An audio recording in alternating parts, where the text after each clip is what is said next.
L'opposant sénégalais a été reconnu coupable de corruption de la jeunesse ce jeudi 1er juin. Il a en revanche été acquitté des faits de viol dont il était accusé. Acquitté du viol d'Adji Sarr, qui avait porté plainte contre lui, Ousmane Sonko a été condamné ce jeudi 1er juin à 2 ans de prison ferme et à 600 000 CFA d'amende par la chambre criminelle du tribunal de Dakar. Cette condamnation risque de le rendre inéligible pour le scrutin présidentiel de février 2024. Sa co-accusée, Ndekadi Ndiaye, la propriétaire du salon de massage, a été condamnée à la même peine pour incitation à la débauche. Tous deux sont en outre condamnés en plus à 20 millions CFA de dommages et intérêts, somme qu'ils devront verser solidairement à Adji Sarr. Accusé de viol et menace de mort par l'ancien employé d'un salon de beauté où il allait se faire masser, l'opposant avait refusé d'assister à son procès, qui s'est tenu à Dakar le 23 mai dernier. Il n'était pas non plus présent pour entendre le jugement. Parce qu'il a été jugé par contumace, le maire de Ziguinchor a normalement perdu la possibilité de faire appel. Ses avocats, qui n'ont pas pu s'exprimer au cours de l'audience, étaient néanmoins présents devant la cour pour entendre le jugement.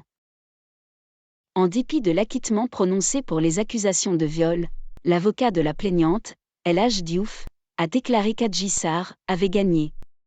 Si Ousmane Sonko n'avait rien fait, il n'aurait pas été condamné à 2 ans de prison et à 600 000 CFA d'amende. Il n'a pas été blanchi. Il doit dormir en prison ce soir, a-t-il lancé. Prise à partie à sa sortie de l'audience, Adji Sarr a immédiatement quitté les lieux. Rue déserte, école fermée, déploiement sans précédent des forces de sécurité. La capitale sénégalaise était de nouveau à l'arrêt jeudi matin, dans l'attente du jugement censé mettre un point final à une affaire politico-judiciaire qui agite le Sénégal depuis plus de 2 ans. Ousmane Sonko contre Adji Sarr, l'ombre insaisissable du complot. Le 23 mai dernier, le procureur avait requis 5 à 10 ans de prison pour viol, et 5 ans pour corruption de la jeunesse, au cas où le viol n'emporterait pas la conviction du juge.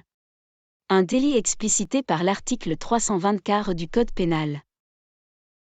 Ce même article prévoit une peine allant de 2 à 5 de prison pour quiconque aura attenté aux mœurs en excitant, favorisant ou facilitant la débauche ou la corruption de la jeunesse, c'est-à-dire quelqu'un de moins de 21 ans. C'est finalement ce délit qu'a retenu le juge, estimant donc qu'Ousmane Sonko n'avait pas violé Adji Sarr. Ce qui est ressorti des débats, c'est que la preuve du viol n'a pas été apportée ni confortée par Adji Sarr lors de ses dépositions. Le maître des poursuites ne croit même pas en l'infraction, puisqu'il a évoqué une requalification des faits, relevait hier l'un des avocats de l'opposant. Puisque l'infraction n'existe pas, on se rabat sur quelque chose de moins grave afin de lui infliger une peine qui le rendrait inéligible. Lorsque nous avons tenté de rejoindre notre client, les autorités nous ont confié avoir reçu l'instruction de ne laisser entrer personne. Une instruction venue de l'autorité suprême, nous ont-ils dit, affirme son avocat, Joseph-Étienne Dione, qui critiquait une mesure de détention arbitraire, tandis que le gouvernement défendait une précaution visant à assurer la sécurité nationale. La condamnation à une peine de prison ferme de plus de 3 mois interdit d'office à Ousmane Sonko la participation à la présidentielle de 2024, selon le code électoral sénégalais.